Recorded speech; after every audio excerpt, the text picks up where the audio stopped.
faqidul mahabbah muakharun. Orang yang luput mahabbah dengan Tuhan, orang tu muakhar.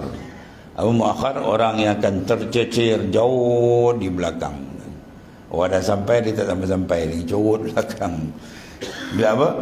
Bila tidak ada mahabbah. Jalan kita ni mahabbah, tariquna tariqul mahabbah. Jalan kita ialah jalan membentuk kerinduan mahabbah dengan Allah Ta'ala. Sebab itu dia kata iza waqa'al iltifat faqad naqasal hub.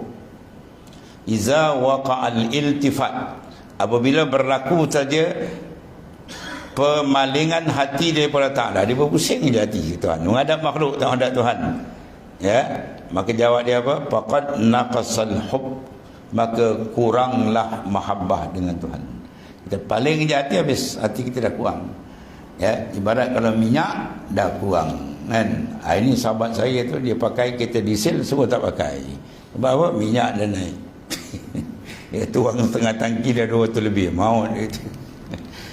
Dah pakai kereta apa tu, dulu diesel murah, diesel mahal kan. Buat apa bila alat nak berjalan tak cukup, bila tersekat tengah jalan, tak ada mahabbah, jangan harap sampai, kan. Hati kalau tak betul-betul rindu dengan Ta'ala, dia tak akan sampai. Pakai amat dia tak sampai makrifat, tarik tasbih bergulung. Itu zahir, dalam dia nak pakai dalam tu.